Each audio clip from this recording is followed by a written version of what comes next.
Welcome, guys, to Love and Beloved Platform. And this is space to learn, to grow, and to be renewed. And here we explore stories and practical tools. And I invite the experts so they can help you navigate the life's challenges and rebuild your life. And especially if you had the trauma in your life, so you can live with courage and joy and purpose. And I want to tell you that you are not alone, you are loved, and you're matter. And if this podcast inspired or uplifted you, please share this with a friend. And you can rate or subscribe because I love more hearts can find hope through these conversations. So, my guest today says is that equity and justice are not abstract ideals. They are daily practices. And joining me today is Breanna Allen. And honestly, guys, just recently I went to and participate in an amazing event, and it's called International Human Trafficking and Social Justice Conference. And it was so inspiring to see many organizations and individuals united in the fight against human trafficking and working to create better future for survivors and educating the public about this reality. And I would love to be like part of every session, but that wasn't possible because it was just packed. So I chose few each day to participate in. But my goal is to invite some of the participants to my podcast to learn more about their work and their organizations and share expertise with you because I do believe you guys have to know and better understand how to prevent and combat this crime because we're always stronger together. So I'm so grateful to you, Brianna, for taking the time out of your busy schedule to be with us today and sharing your expertise. And Brianna was one of the presenter, and I want to learn more about and your work and what you're doing. So I will let you to introduce yourself and tell us what led you to this kind of work. Yes. Thank you so much, one, for having me. That's awesome. When I got the email, I was like, me? You always have that like moment of like, okay, yes. And we all talk for our profession. So of course I want to have more time of being a chatty Cathy. But I am Breanna Allen. I have been in the world of anti-violence and serving survivors of those who are typically overlooked, last to the table, last to be protected for about 10 years. I started off in this realm of nonprofit and serving survivors during shelter work, working with domestic violence victims, working with them to kind of on their worst day or worst days of their life and leaving and trying to get to some form of safety and being a part of their journey from leaving a very heightened, very scary experience and then getting them either rehoused into other places or just getting them into a safe space where they can kind of like have time to process their trauma, process what their experience, and just have a very experience for like the first time probably in a long time, a safe night's sleep, which a lot of us kind of take for granted. And then that led me to working with sexual violence survivors, human trafficking survivors, and that transition for me was in communication and having conversation with the people I was working with. I always was told the root, like, oh, this isn't my first trauma.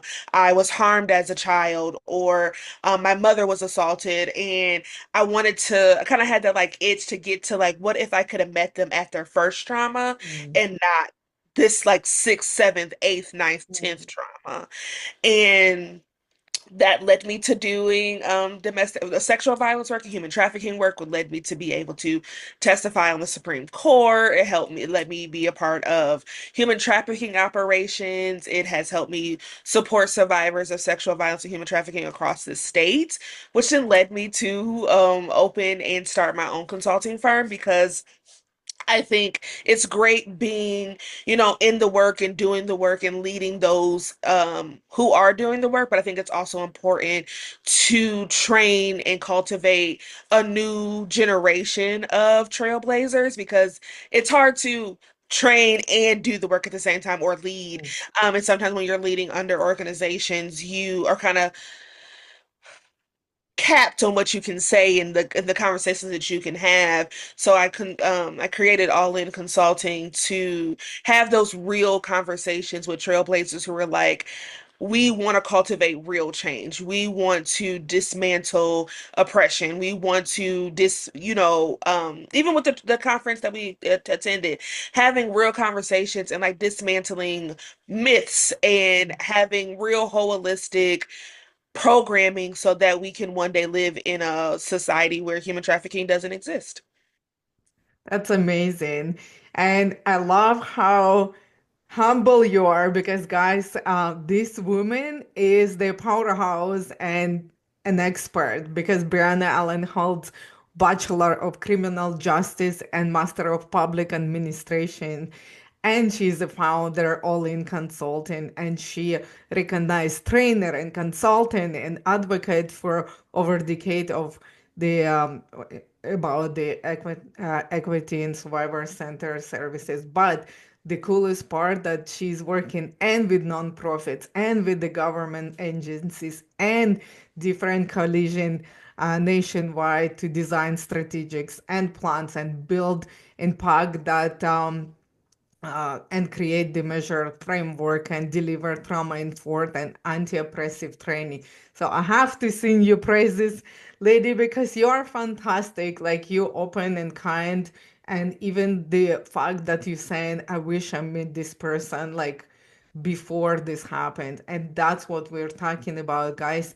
Prevention is so much easier than rebuild the survivor life And afterwards.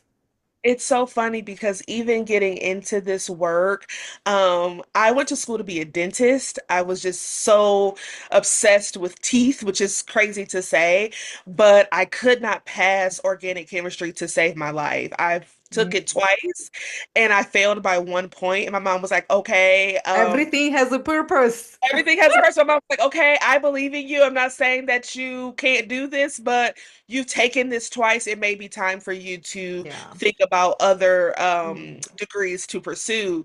And a friend at the time was like, come to my criminal justice class. Like, I think you would do really, really great. And I changed my major that day. It was a policing class with Professor Richard Johnson. I will never forget him. And from his conversation and how he viewed policing, how he viewed how to support and protect your community. I was like, oh, life has been changed, and I'm so glad that I listened to my mom. I'm so glad I listened to my friend, because now has led me down a journey that cleaning teeth would have never. That's awesome. Well, how they say when the door is closed, the windows are open. So I'm really glad that your mom supported you through this change. And I'm just curious. In my podcast form, I asked the question, who do you serve and why? And you said I choose to serve these communities and organizations because of my own journey has shown me how deeply system can fail those who most need care and accountability. So, how did your personal journey shape the way you approach trauma-informed work today, if you're open to share? Yes, so I had unfortunately had the privilege to watch the criminal justice system, especially for those of survivors that were seeking that form of justice, um, be just dismissed. And there was this skewed idealization of who was deserving of protection Mm. and who was deserving of being believed. And if you lived in a certain zip code, or if you lived in a certain neighborhood, or if you looked a certain way, then you couldn't possibly be protecting or protective, or you couldn't possibly be um believed. And it just something that just stung and it hurt because I have this thought process of believing everyone and believing every survivor because this is hard. And for someone to trust you with their story and trust you with their experience, and then you in turn not believe them, that is gut-wrenching.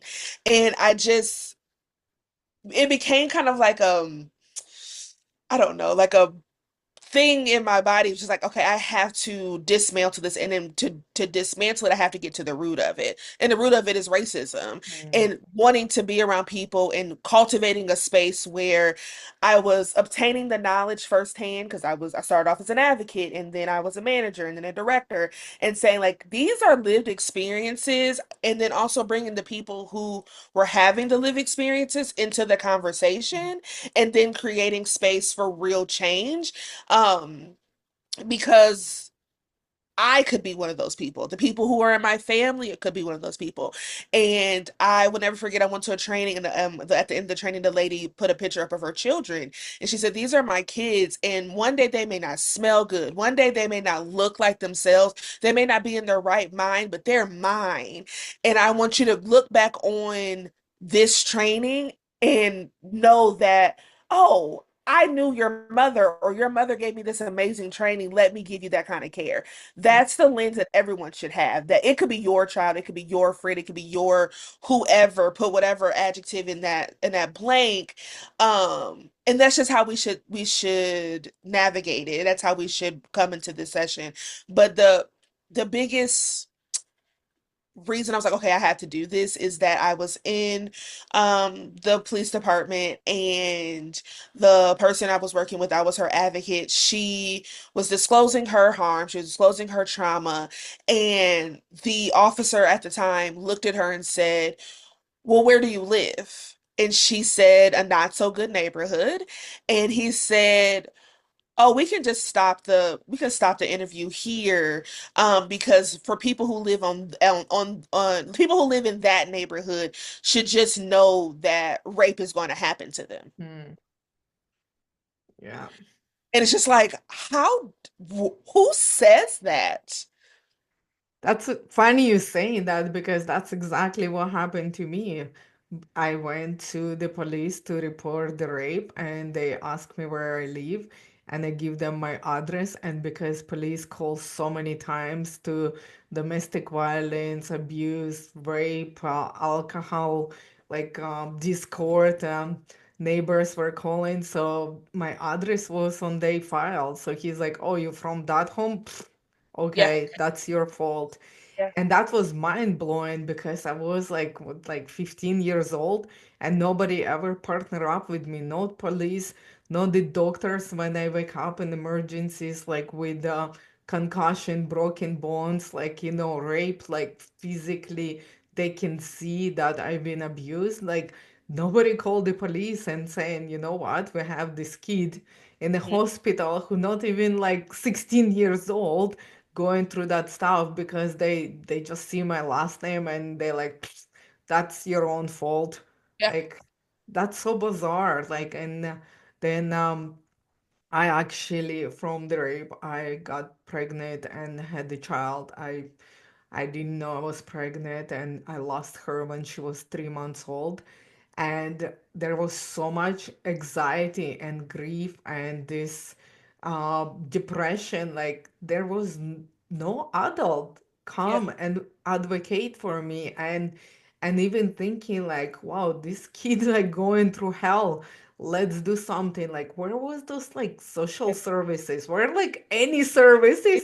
So I'm Services. really grateful that you saying that, and that you actually as a like normal guys, I do quotation if you listen in that, because in my mind normal people was before like people who don't go through like what I was going through. So I thought that this is how it's supposed to be. But for me, seeing and hearing that you saying like it's not okay. Are you kidding? You saying that Yeah, like shows me that now I know this is not okay, and that's why I'm speaking for people like and help trying to help you to say to you that your trauma is trauma and pain is pain. Do not compare to yourself to anyone. And I'm so sorry that if somebody ever belittle you, uh, that you been bullied for like everything that going on and nobody support you. I'm really, my heart goes on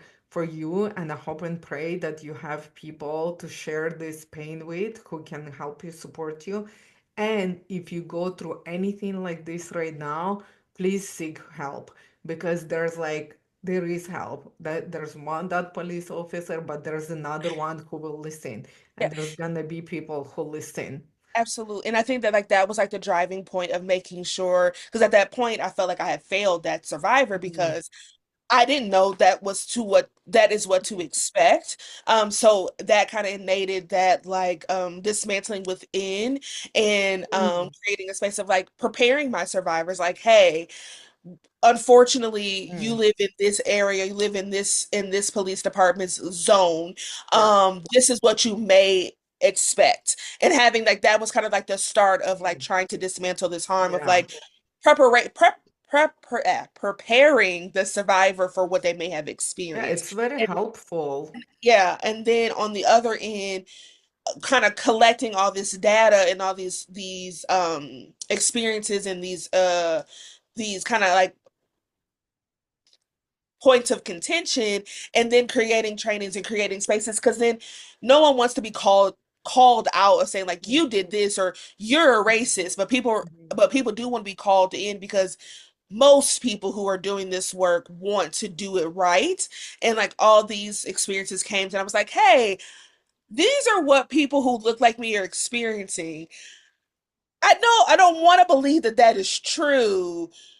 Help me understand. Let's get to, to a space where all are being supported. And we sometimes still get it wrong, but it created a space of calling to the carpet of like you are putting in this position to protect the community. You don't get to choose what the community looks like. Absolutely.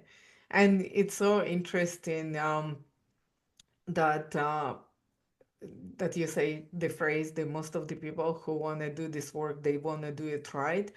And I just want to encourage everyone, because the police never been my friend, because they failed me, my parents failed me, government failed me. But being in this country, learning all the rules and regulation, doing this work right now, I'm telling you, there's lots of people who want to do this work right. So I'm really grateful that you're saying that. So Brianna, what are some of the most common barriers you see the organizations face when they trying to become more survivor centered?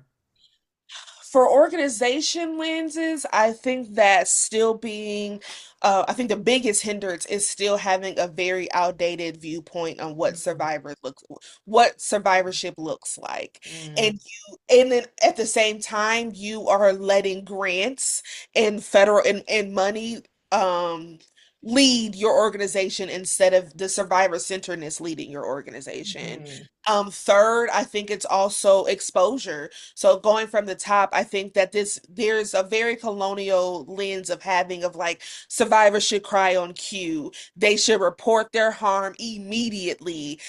They should cry every time they're disclosing it. They should want to disclose everything and all the things that have happened the very first time you meet them. They don't know you from Adam. Why would I tell you my deepest, darkest, worst day or days of mhm, my life?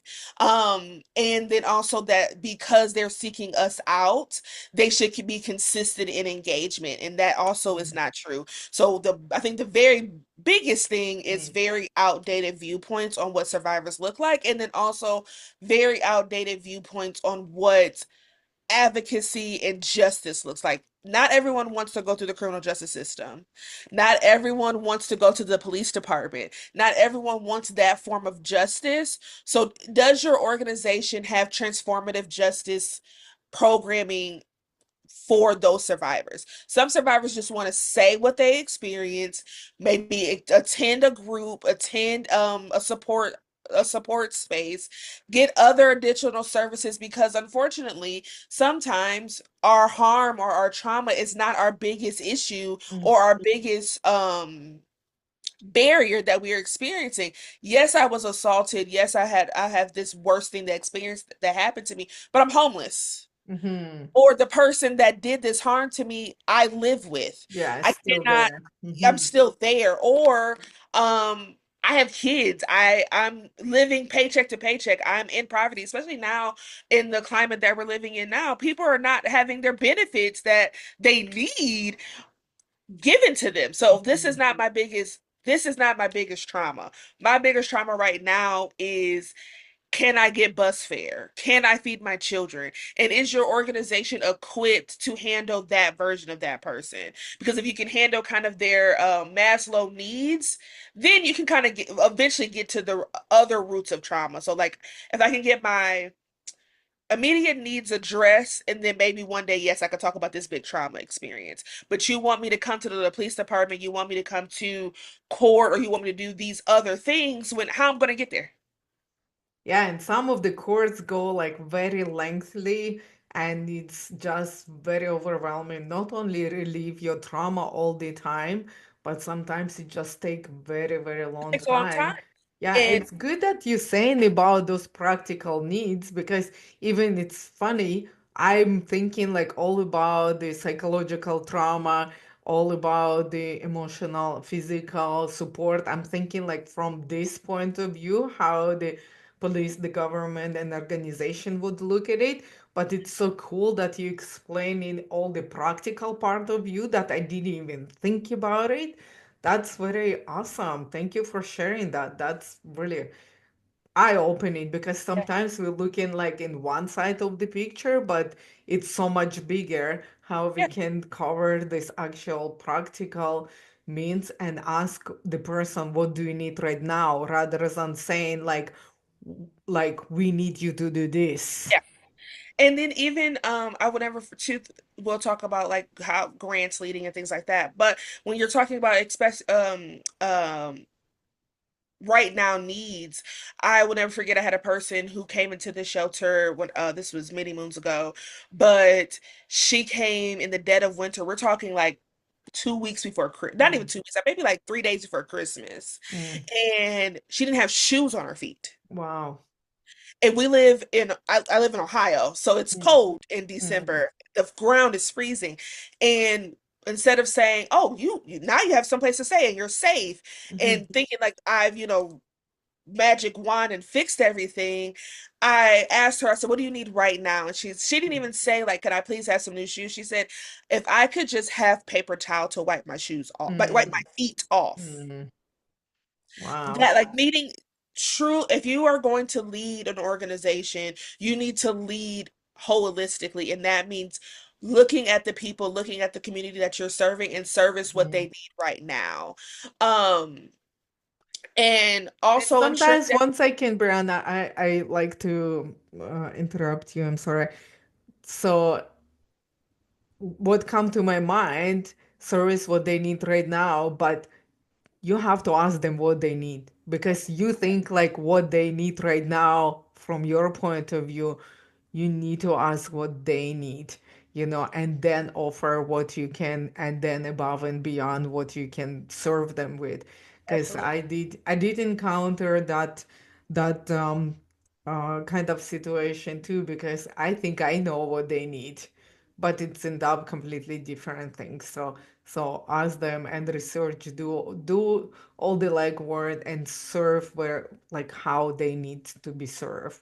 yeah, And I think like it's very big because they're like agendas, and I think like people the pride, and too like we know we doing ABC sometimes like it's already like set practices that we mhm, actually have to literally turn upside down and start with the beginning to actually serve to the best of our abilities. yeah. And then understanding too, and when you're leading and you're supporting survivors holistically, and you're doing it from a real survivor-centered viewpoint, you understand that they have been who they are their whole life. Mm, You are just coming in for very temporarily. You're going to leave them. yeah. Let them be the driver and the navigating force of Mm, their experience. I can think that I know what's best for you, and that is a very harmful viewpoint to Mm, lead into this or to yeah. lead in this world of advocacy and survivorship. I don't know what you need because I don't know you. I Hmm. know a version of you that you are showing me, and it's very harmful for me to say, well, you need to go do this and you need to apply for a job and you need Hmm. to go to this part. No, maybe you need to just get it out and having that understanding of like they are their own leaders of their lives because they've been leading it before long before we came into it. And then even also in your programming, can they read your paperwork? Does your Hmm. paperwork have to be done all at one time? Yes, there's some things that you absolutely have to have right away, but you don't need to go through 18 forms of paperwork right now because maybe their brain is not there. They may be still in a very trauma response version of themselves right now because their trauma may have happened just 48 hours ago. Get what you need and then eventually get more of the paperwork if that's necessary. And is your paperwork readable? Are we as a society have a very skewed viewpoint that people can read and people can read to the ability that paperwork, because a lot of it is legal, Yeah. they can Done read. by the lawyers with the big words. We Yeah. don't know, most people and a layman person does not know that term. So is your paperwork readable? And if Mm, you're letting your organization be ran in cultivating experiences that are grant led, you are already failing. mm, If you are letting the grantors, if you're letting the federal government tell you who and what and where and how and when, yeah. you have already lost the survivor lens that you need. Yes, you need the grant funding, but don't let that be the driving source because Mm, the check marks that you need from the grant are going to come, but are you being human centered to even create a space for that survivor to stay engaged, to get to some form of healing, to get to some form of justice that they believe?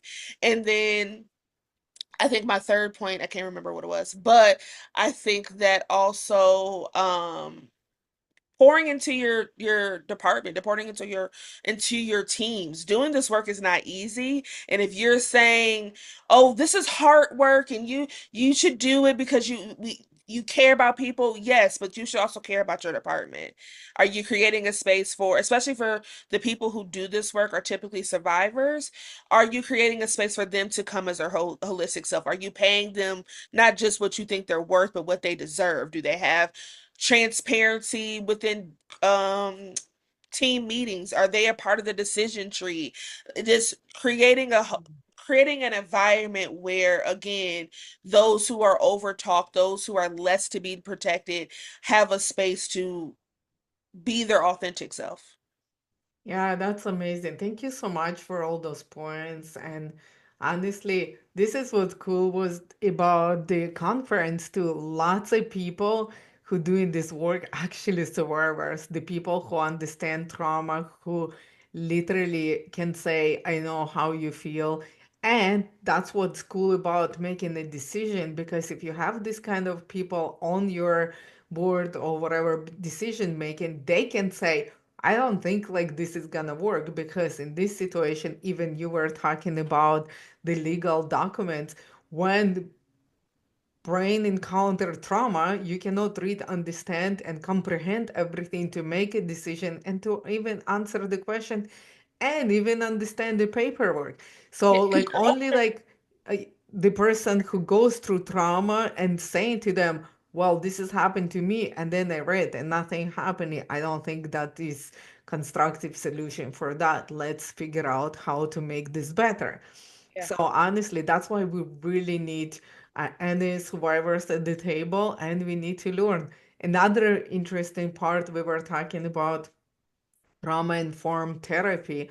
So we were part of the survivors, because I'm survivor of human trafficking and abuse and drugs and alcohol. And we actually had this room when it was only survivors talking about, and it's sad that we actually encounter therapy and counseling when we put in our story in, and the counselor or therapist breaks down crying because it's so overwhelming and so a lot, because they not trained to handle the so like no trauma informed therapy. And I'm so grateful that after, like, I speak probably last 5 years about sharing my story, and I've been in so many therapies, and I said to my husband, I don't think like it's work for me because I'm kind of special case, and this is like doesn't give me anything. I don't understand what I need. I even pray to God. I'm like,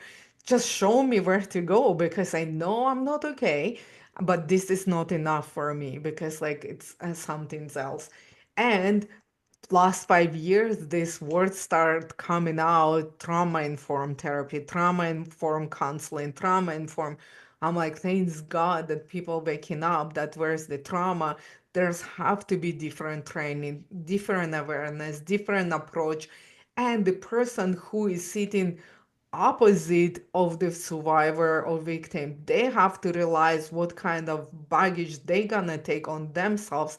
So they have to show up the cool, calm, collected, and stable, and stay as that foundation for me to give them, and actually for them to give me back strategies and support and validation, rather than make me feel that I create her trauma. Now she gonna need to go to therapy, which is was very difficult for me because that's not what I want for people, because I suffered enough. I don't want anyone suffer because of me giving them my story, but I was seeking help. And by the way, guys, like I tried so many therapies, psychotherapists, and finally find the woman. Like she was like an amazing, and she goes like, "Would you like to create the program with me for the survivors of human trafficking?" And she goes, "We will create through like the different exercises." New neural pathways to deal with your PTSD, whiplash, and stuff. I'm like, yes, yes, yes. And honestly, guys, I've been like I worked for with her for a year. I've been like the most stable. I know I can recognize the patterns. I can recognize the triggers. I know what to do about them. So don't give up. If you didn't find someone right, just keep trying, because there's people like it will happen. Just don't give up. It will you will find the right resources and right places like what to do with that. So but I want to real fast like comment in another thing that you were talking, that the organizations have to be adjust and adapt to like what the survivors need. I actually was working with Zonta International, this organization that create better world for women and girls, and it's amazing organization. Anyway, so we were doing in our city, we were supporting this um, like it's domestic violence response unit. They have their own building, and they bring in women and children there. So we actually donate the money. So they created the room where social worker would play with the kids while the mother would share what's going on. So it's a safe place for them to go. So now this room look like a daycare with toys. It's colorful, and there's like mirror window so mom can see the kids being okay. So we went upstairs, and there's actually like police unit, and like they respond 24 hours to any domestic violence or human trafficking uh, the call. That's why you guys have to call the hotlines. People sitting on the phones, and it was interesting. That's what like really cool modification and education they receive, because I walk in and it was strange because everybody was working like really weird. I'm like, the way they conduct themselves, but they all were wearing civilian clothes. So I'm like, it didn't even trigger me that it's a police unit, because they were just wearing regular clothes. And I was chatting, always have some coffee, and I'm like chatting with them. And then I'm like, they walking like so strange. Something's off. They like too straight, too like rigid. And then I turned around and I saw all the uniforms. I kid you not, guys. It's like right away I couldn't speak. I have like panic attack inside. just because I understood like there's cops, like Mhm. all of them, like it's a police unit. And right away I saw this, but I was safe. But just because I have the trauma from before, the uniform literally triggered me so bad that I got freaked out. I'm like, whoa, that's interesting. And that's what they say. They actually go and hack into the victim without the uniform because they usually being triggered by uniform and have no good experience with police. And then, but they have to arrest this person, like they would go, they already dressed in full uniform, the gear, and they go on a call and do that. That was like really eye-opener, and I was so grateful. That means they paying attention how they can serve better, because no way they could get the information from me, even like nothing happened to me, like when the cops would like come in full uniform and lots of them, like I would be like shut down and that's it. So that's what another addition to talking about how the organization can see what the victims and survivors need and address that. Even like this look like a small change, and I do quotation mark because for me it was huge. I think it's great. So glad you said that because we do a lot of focusing on what programs should do and what programs, but a big thing that I did when I was working for a very large sexual violence organization in Ohio, the biggest thing was like they were seeing uneven numbers when it came to engagement with survivors. So like survivors were really engaged with community-based organizations, but would not engage system-based organizations at all. And when I mean system-based organizations, I'm talking about your court advocates, Mhm. court liaisons, domestic violence court, the common pleas court or the police department.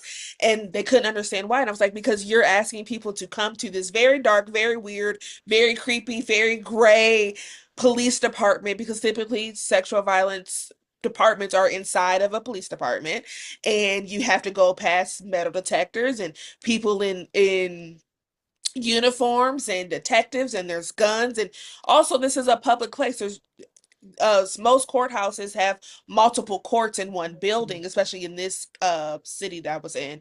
Um, their jail, their jail, their courts, traffic, all of them, a traffic, felony court, Mhm. common pleas, that were all in one building. So you could be in there for a traffic violation, parole violation, and then also you want me to go see a detective. Mhm. No.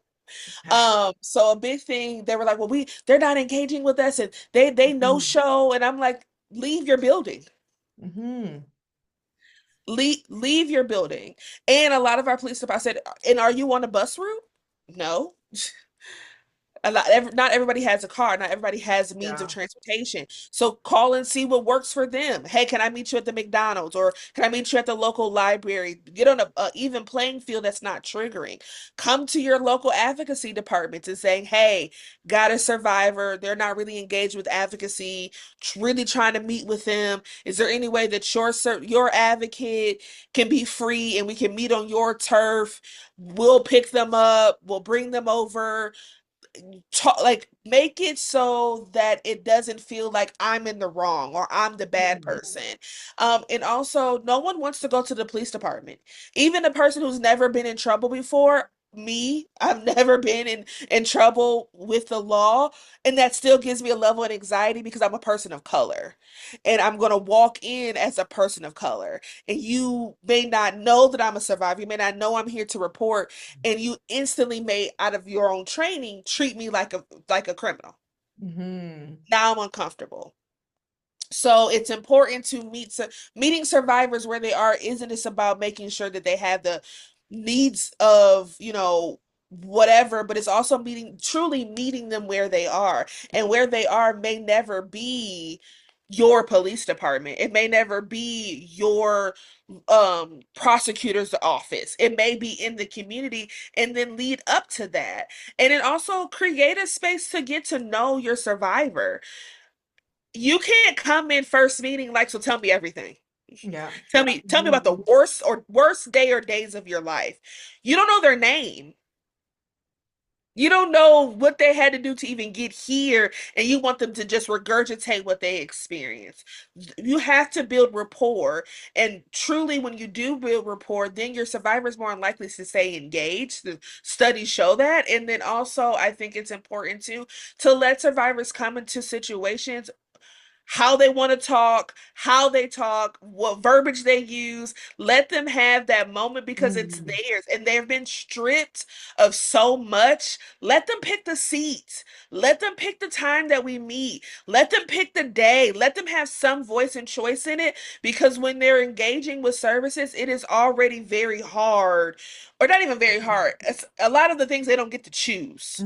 You Mhm. don't get to sometimes you don't get to choose the shelter you go to or the room that you get the shelter. You sometimes don't get to choose your judge if you're going through the criminal justice system or a lot of those things, but let them pick their seat.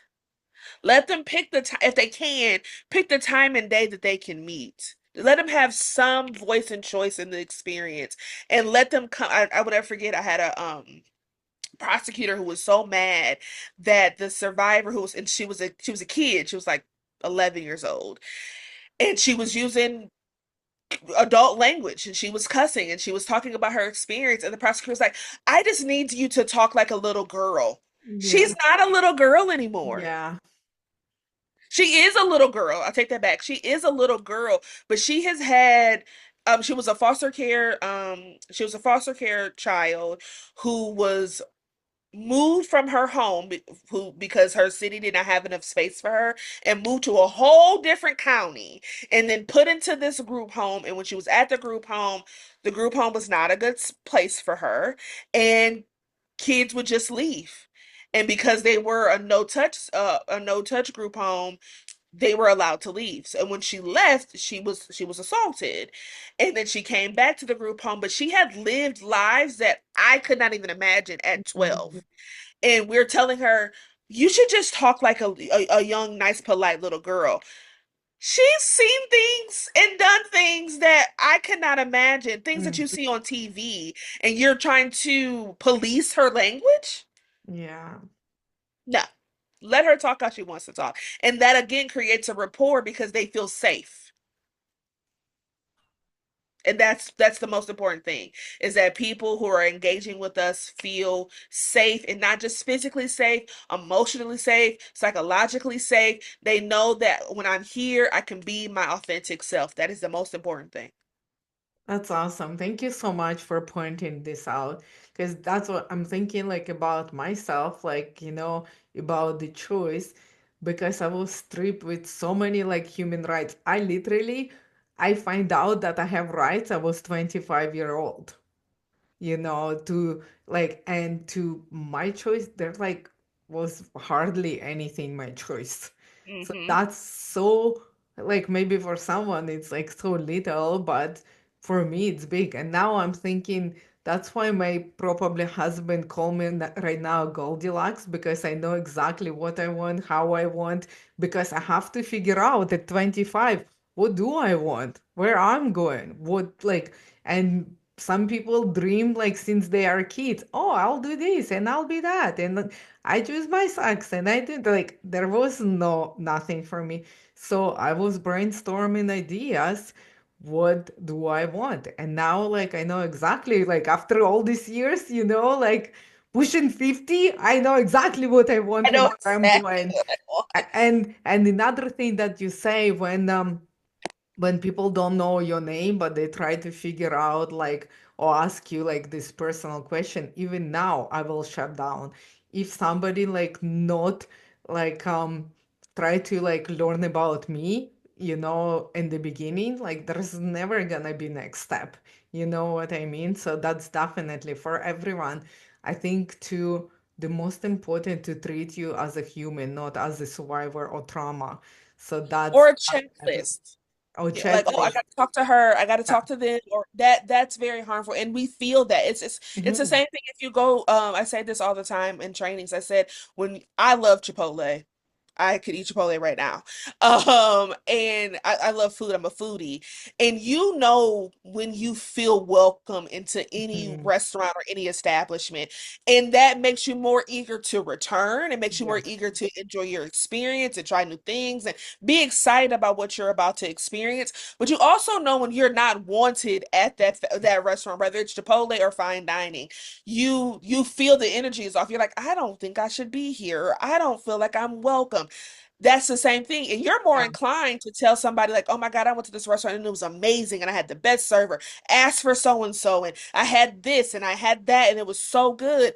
The same thing happens when you have a negative experience. Oh, I went here and I did not like it. It was, they were mean to me. They were not nice and this and this and this. Our survivors feel the same way. Yeah. Hey, when I engaged with this organization, I was so welcomed, and they even asked me if I wanted water. And they provided transportation for me, and they took things in pace, and I could stop and I could take breaks. They could also feel they rushed me and they made me feel like I had to sign paperwork, and they told me I had to tell them everything or I wouldn't get services. It's the same thing. And this is too same as you're using your restaurant analogy, which is very great. It's word of mouth. So now this person go and tell her sister-in-law who been raped, saying like, "Don't go there. It's Don't cops go like there. not good there. They're like it's gonna be stressful. It give me more trauma. Never Yep. again. Or they're gonna teach the kids don't trust the police. Police is bad. This place is bad, don't go, don't share, nobody gonna help you. Or and these kids gonna go to their kids and saying, you know what, my mom said, and this is then happened to me, and that's what they expect, and then Yep. God forbid it happened to them, then third generation like never go Yep. nowhere tell, Yes. and this trauma go like this ripple effect, the Yes. same as It's positive generation now as it's the generational. pain. I will never forget. I'm so glad you just said that. I will never forget. Very early on, when I shifted into sexual assault, um, it was a child and she disclosed we had prevention come into their school and she didn't even know she was disclosing. She disclosed to the preventionist because by law had to disclose to the police. Mhm. So then it was my case, and automatically because it's a child case it gets picked up for prosecution, and the mom was just so like not wanting to. She would come to the prosecutor meeting, she would come and be like she would do what she was supposed to do when it came to like bringing her child, but it was just like this underlining like I this is a waste of time is how it came off. So then was connected. I always when I was doing advocacy direct service, I would always split people up. Like talk to the survivor. The survivor was old enough to have a conversation. Talk to the survivor, get to know them, build rapport, color with them, and just create a Mhm. space of understanding. Like you didn't do anything bad. Mhm. Did a great job by disclosing this, and then also talking to whoever the guardian was Mhm. of like, how can I support you? We have support groups. Is there something that you need for your services so then that you can support this child?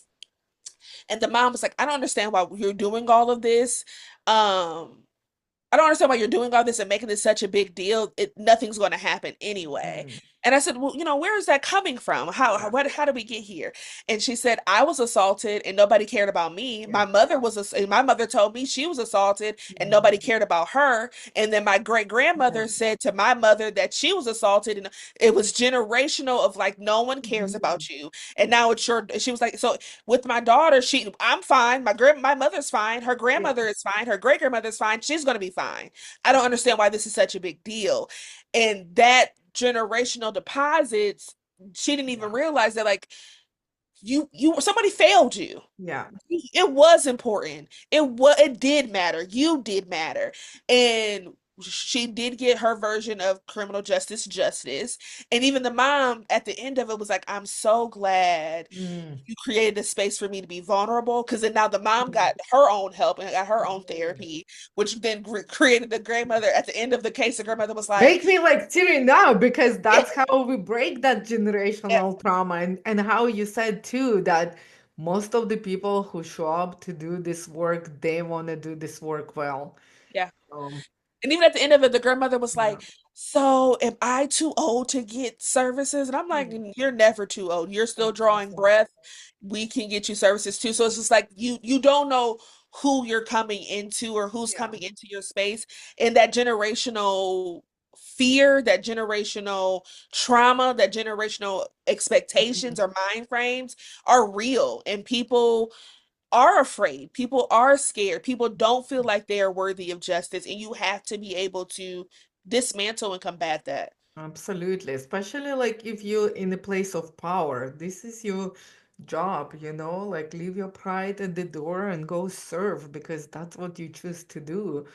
And I'm so grateful, like, for people like you, and more, I literally, guys, like, more and more, I'm learning about this and meeting the experts, meeting the survivors.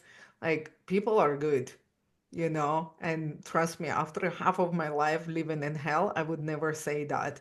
But now living another half of my life by healing myself, learning more, and meeting people, like, yeah, people are good. And if you didn't encounter good people, I'm sorry, but don't give up because they are there. You just have to keep going. So, oh my gosh, about keep going. We can talk and talk hours with you, Brianna. Thank you so much. Like, you are amazing, and I really appreciate your insight. And I had some moments that I gonna think through on it because I've learned new things. And thank you for sharing. So tell us, where can people go and find about you and about your work as well? Yes, it was a pleasure being here. Again, I could talk about supporting survivors all day. It's my favorite thing to do.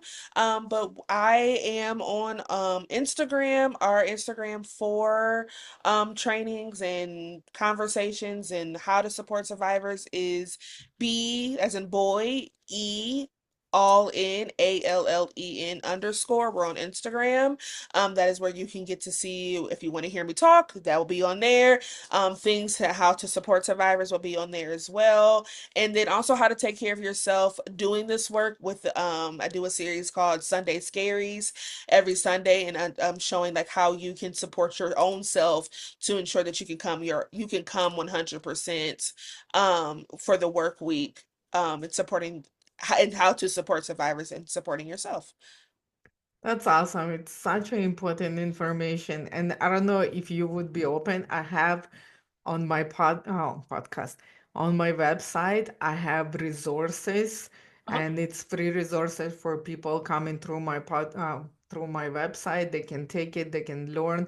There's organizations that I support, and if you be open, I would love to put all in, Yes, yes, and please. your services there, because I do believe you have a passion, you have knowledge, and you have persistence and perseverance. And I share, and when I meet people like that, I know this is divine connection, and I know that you're gonna serve people well. So I will stand by you, and we collaborate to support Thank you. people. Absolutely. Like, I love your heart, and I'm really grateful for the work that you do. So before I let you go, Brianna, I like to ask you my signature question. And what does love and to be loved means to you? Oh, love is, oh, that's a good question. Okay, love to me is being accepted and being accepted as my whole and authentic self. And that all the things that you see and you don't see, that is accepted, that is honored, that is cherished, that is preserved, that is protected. That is love to me, is that being able to show up as my raw self and knowing that that's okay and that it's not going to be diminished, it's not going to be disrespected, it's not going to be tore down. And two, love is it, I'm sorry, love and to be To be loved. loved. To be loved, love is coming as your authentic self. To be loved is knowing that even on my worst day or your worst day, you're seen. Mm, that's awesome. You're seen. no matter what you are seeing. That's wonderful. My dog trying to like come out and make a noise and getting me distracted. But any final thoughts, Brianna? Thank you so much for having me. If you are serving survivors in any capacity, whether it's on the ground or in leadership positions, it is your duty to go into those spaces as survivor centered as possible. Make sure these people know that they are seen, they are heard, and that they are deserving of protection and justice. Amen to that. So thank you so much, Brianna, for being our guest today. And you You. provided so much insight and inspiration, guys. Like I hope you share this message with people you know, maybe like you learn something, you help someone.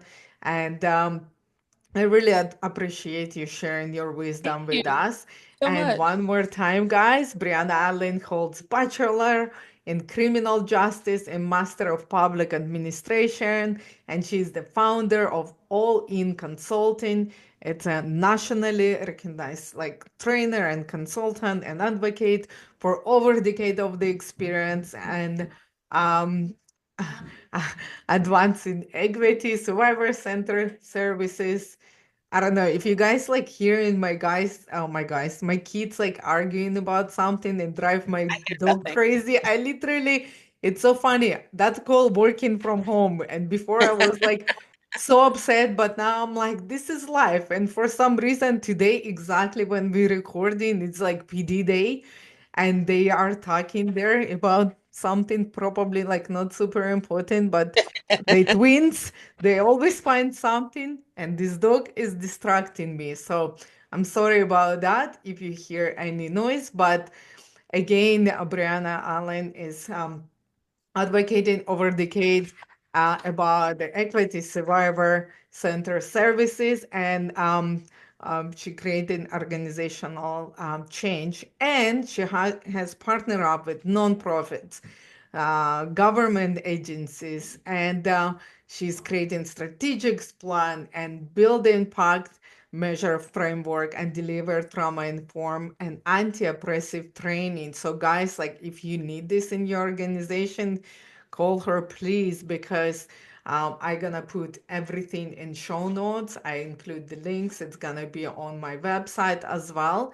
So you can find this episode on any listening platforms like iTunes, Spotify, and if you prefer to watch it, it's on YouTube as well. So stay tuned for another episode of Love and Beloved. And thank you so much for listening and your ongoing support. And thank you, Brianna. I'm Thank so you. grateful to you and your time.